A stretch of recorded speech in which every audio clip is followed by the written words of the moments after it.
Ozzy Ultimate Fitness Training once again, and thank you so much for watching the video. And today we are doing a video about fear. Okay, let me explain what I have learned in my life about false evidence appearing real. That's what actually fear stands for. Now, this is quite a broad subject, and lots of us, when I say lots of us, actually let me reword that. Not lots of us, all of us have a degree of fear. Whether it's fear of failure, whether it's fear of losing something, whether it's fear of not being good enough, whether it's fear of trying something different. Now, being a strength and conditioning coach, being a coach, being an NLP coach, being a psychologist, which is really what I always say, I'm a coach. I come across all that. I come across people that have tremendous amount of potential, that have tremendous amount of dedication, but still have huge amount of fear. Now, I'm not saying that people that have got no fear always achieve everything, and people that have got fear never achieve anything. That's not what I'm saying. What I'm going to try to tell you guys, and that's something I've learned upon my journey, is that a lot of the times, and I would say, obviously, scientists show that people that have fear of trying different things or trying to achieve things, 9 times out of 10, they will end up not achieving what they really want to achieve. And also, better saying, really, they actually stop from achieving the things they potentially can achieve very quickly. Now, the reason being is, we all have this sense of, if you like, inferiority. Now, we always try to compare ourselves to someone. Okay, now if we stop and think, why do we need to do that? Okay, because there's no one like you. Whoever's watching this video, ask yourself, there's actually no one like you.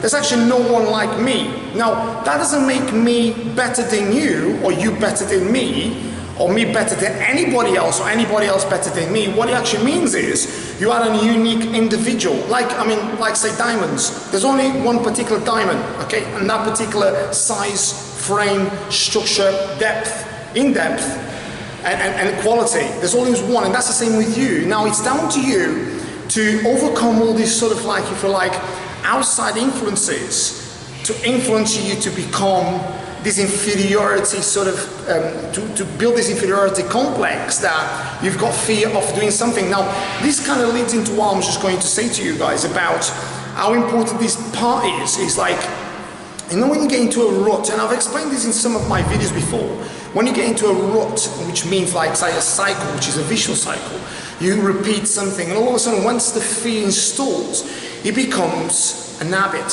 Okay, let me repeat that. It becomes an habit. Now, habits can be fantastic. If it's a good habit, brilliant. Okay, so let's say I give you an example. I've got a clean diet. I train probably twice a day, 3 times a day sometimes. That's a great habit.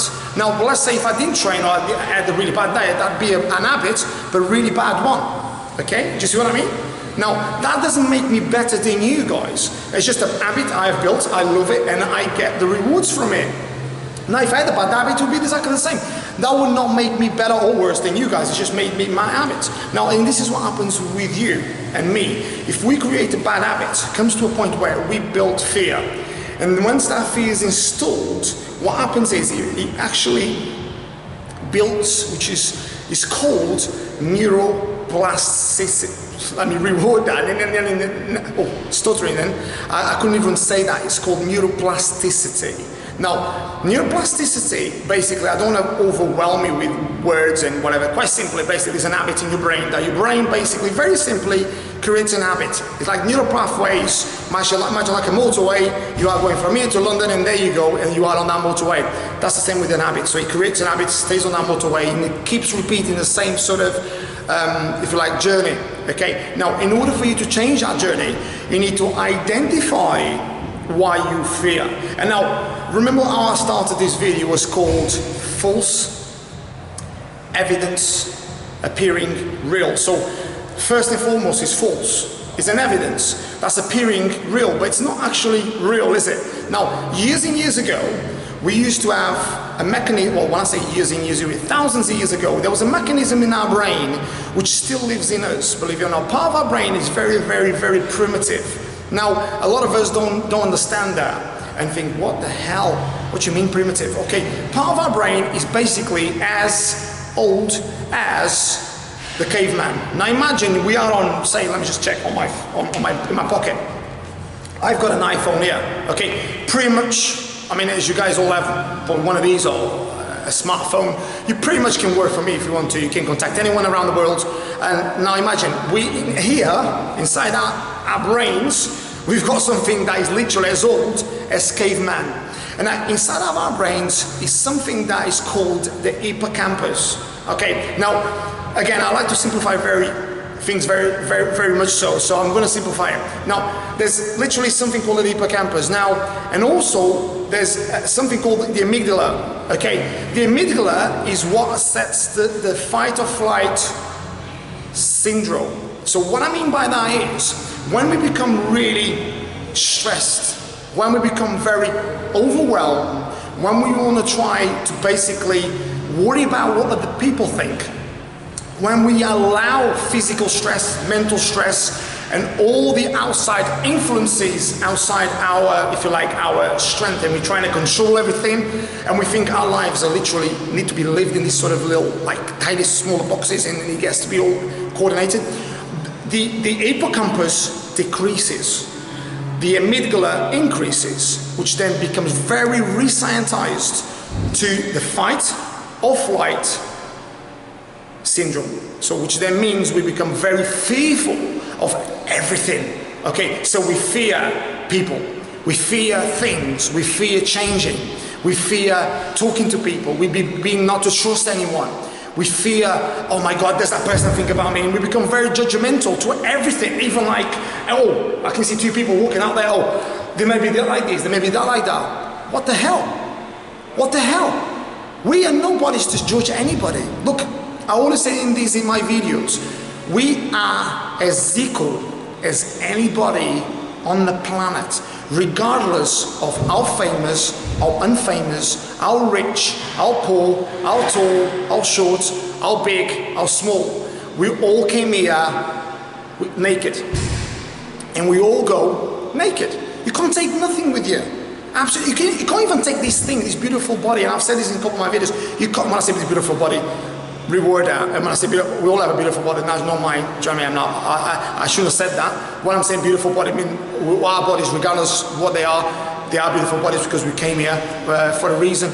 But what I'm saying, our beautiful bodies are not going to go with us. Okay? So regardless of what you guys fear, no one's out there to judge you. We think that, and we're not anybody to judge anybody. So I think one of the biggest things about fear is actually fear things that don't actually exist. So once we allow our brains to kind of like think, oh, I fear that, oh, I fear that, oh, I fear that person, oh, I fear this situation, you know what, it's completely a vicious circle. And that also builds, as I said that earlier, neuroplasticity, which then is very hard.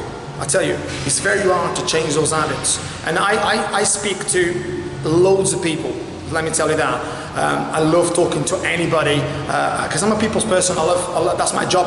I love to help people become their greatest versions. Obviously what I become in mine, because that's why I'm here. I want to be a coach, and I am a coach, and I want to help people become their greatest. So this is why I do this, and so I come across lots of different examples, and people tell me all sorts of things, and a lot of the times I think if they only knew that what they're actually thinking is just false evidence appearing real.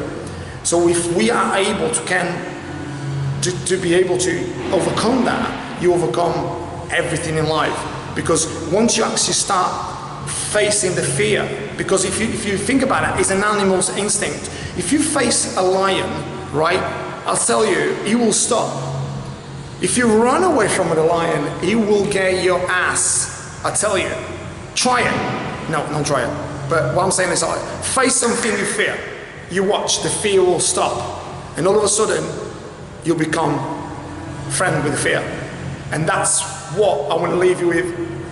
I'm going to do part 2 of this video because it's quite a broad sort of subject, because fear is something, I always say, in order to become your greatest versions, you must lose fear and become, when I say lose fear, become fear's best friend. And also, people that don't overcome or don't achieve their full potential is because they have too much of that false evidence appearing real, in essence, fear. So, you know where to find me, guys. It's Carlos here at Ultimate Fitness Training once again. Find me on my website, let me reword that. Find me on YouTube, Carlos Trainer. Find me on my Instagram, Carlos Trainer 10. On my website, ultimatefitnesstraining.co.uk. Contact me. I'm here to help you guys to become your greatest version, and also while helping me become my greatest version. So until next time, guys, I'll always say, and I'll always leave you with this: stay happy, stay healthy, stay fit. Have a beautiful day. Take care of yourselves. Bye now.